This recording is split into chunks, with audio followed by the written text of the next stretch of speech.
CM योगी के आदेश पर प्रदेश की झोपड़पट्टियों में अवैध रूप से रह रहे रोहिंग्या और बांग्लादेशी घुसपैठियों के खिलाफ कार्रवाई तेज हो गई है। शासन और प्रशासन पूरी तरह से अलर्ट मोड पर है। कार्रवाई के तहत लगातार झोपड़पट्टियों में रह रहे लोगों के दस्तावेजों की जांच की जा रही है। जिनके दस्तावेज संदिग्ध पाए जा रहे हैं उनके खिलाफ सख्त कदम उठाए जा रहे हैं। वहीं सहारनपुर पुलिस रात में एक वेरिफिकेशन अभियान ऑपरेशन टॉर्च भी चला रही है। आइए जान लेते हैं व्यापारियों और झोपड़पट्टी निवासियों से कि इस कार्रवाई को किस प्रकार किया जा रहा है और इसका क्या प्रभाव पड़ा है। सबके पेपर चेक किए गए हैं, सबके सही हैं।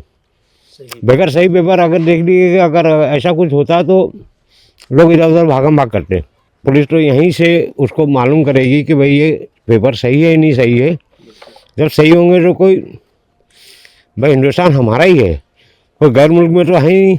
जी एनआरसी का जो लिस्ट है वो मांगे, वो हमने दे दिए।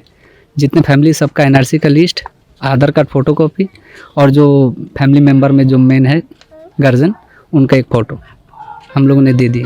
अब तो स्थितियाँ ना के बराबर हो गई। पहले बहुत ज़्यादा तादाद में लोग आते थे, बहुत कम हो गए। जैसे बच्चे बहुत हैं, बड़े बहुत हैं, बहुत कम हो गए। उत्तर प्रदेश के मुख्यमंत्री माननीय योगी आदित्यनाथ जी ने जो एक मुहिम चलाई है, रोहिंग्या को भगाओ देश बचाओ अपना, इस वजह से हमें लगता है बहुत कम हो गया। सख्ती तो बहुत हो गई है।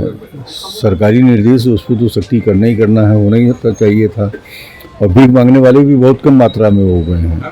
अब ना के बराबर समझिए आप अमीनाबाद में। इस बीच हमारे संवाददाता रामेंद्र सिंह लखनऊ के हालातों का जायजा लेने गुलाला घाट के बगल में बनी झोपड़पट्टी पहुंचे, जो किसान की जमीन पर बनी है। क्या कुछ रही वहां की स्थिति, देखिए इस रिपोर्ट में। मुख्यमंत्री योगी आदित्यनाथ के निर्देश के बाद कि रोहिंग्या और बांग्लादेश के रहने वाले लोगों का सत्यापन किया जाए।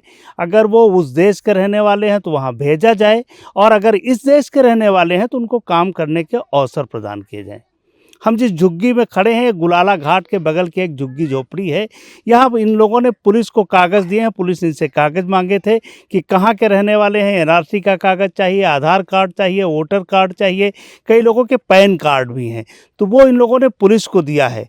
आगे सरकार क्या कार्रवाई करेगी, उनकी जाँच कराएगी और जो परिस्थितियां होंगी उनके आधार पर काम किया जाएगा। यहाँ करीब 50 के आसपास झोपड़ी हैं। यहाँ एक स्कूल चलाया जाता है, एक संस्था चलाती है।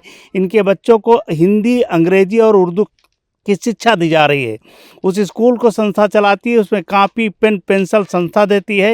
ये लोग ज़्यादातर कूड़ा बीनने का काम करते हैं। अधिकतर लोग कूड़ा बीन कर लाते हैं, उसको साफ़ करते हैं और बाज़ार के हवाले करते हैं। उससे जो पैसा मिलता है उससे अपना परिवार चलाते हैं।